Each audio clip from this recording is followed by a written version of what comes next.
Now the Three Martini Lunch with Greg Corombos and Jim Geraghty. And welcome, everyone, to the Wednesday edition of the Three Martini Lunch, along with Jim Geraghty of National Review. I'm Greg Corombos of Radio America. Good, bad, and crazy martinis today for conservatives as usual. And as usual, Jim, we always turn to NBC for our good martinis. At least that's the case today. A new poll from NBC and the Wall Street Journal showing that 55% of Americans think President Obama either missed the message of the midterm elections or is ignoring it. 3/4 of respondents say there was a very clear message sent by the midterm elections to the president. If that's not enough, the poll also shows that more than 70% say the next president should take a different approach from the current one. Hopefully that means more to the right, but there's always some outliers there. So, Jim, in addition to all that, there's some more positive numbers in terms of the public's reaction to the Senate Democrats' report on the CIA. So, overall, the message we heard from voters in early November is just as strong right now. The numbers that really jumped out at me was the more positive feelings towards the Republican Party. It's not terrific numbers, but it's pretty good. And I think it kind of illustrates the concept that, winning begets winning and momentum begets momentum. People like to be associated with a winner, and people feel better about Republicans, in part, I suspect, because they did well in the midterms.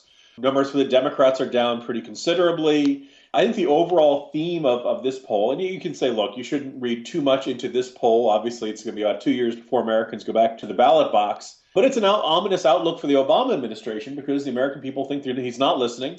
They don't agree with Senate Democrats on torture. They're feeling better about Republicans and not as good about Democrats. And look, job approval is still not so great. People trust the Republicans more on the economy. He's deeply underwater on foreign policy. Only 40% approval on immigration, even after the executive amnesty.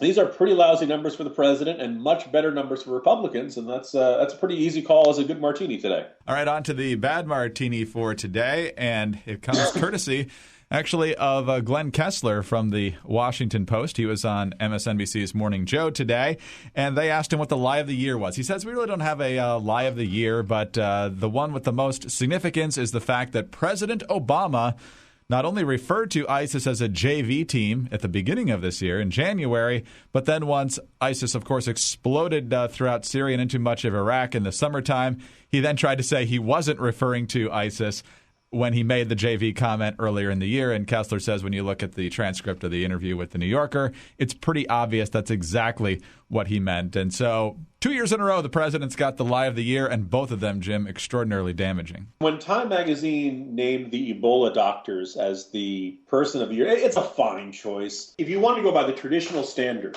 of which person, one individual person, had the biggest impact on the news events of the past year, and remember, this is Time which had named Hitler, Stalin, and Khomeini. So it didn't always have to be a good impact on the news. It was simply who had the biggest impact.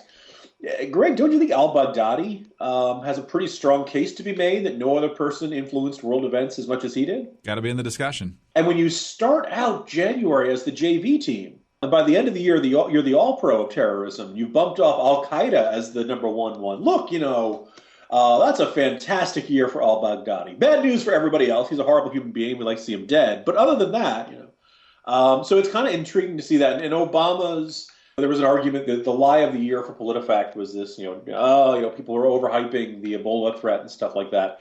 Obama declaring ISIS the JV team in January and, making his policies and treating ISIS as a JV team is a way more consequential lie than any, chain email going around about Ebola and stuff like that. On to the crazy martini now, Jim, and it's hard to imagine a movie that certain people don't want you to see. When it comes to usually see protests, if there's a movie that is considered offensive in some way or another, or it is denigrating one religion or the other, there's a lot of times protests and placards and so forth.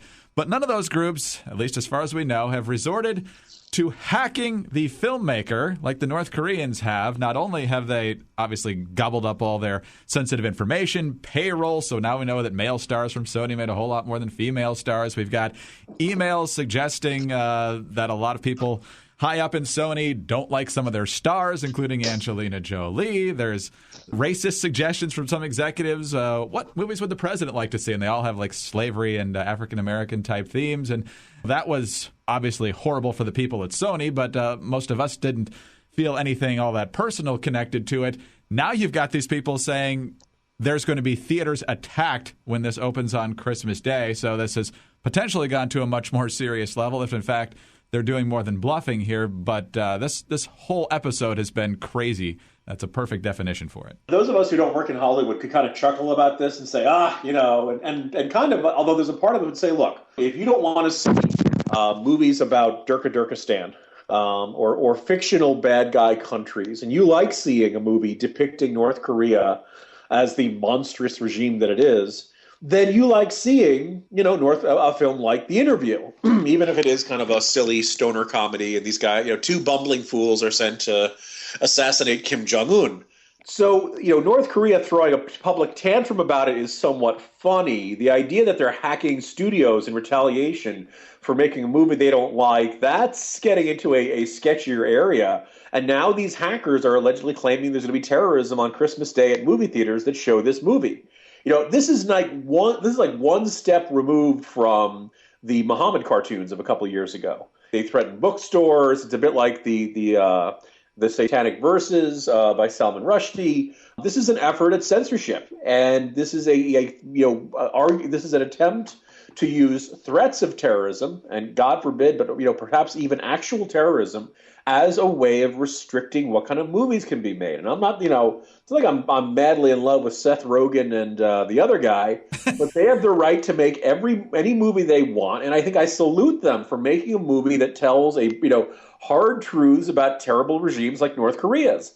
North Korea is trying to take their propaganda war to U.S. theaters and to U.S. cyber infrastructure. This is actually kind of an increasingly serious story.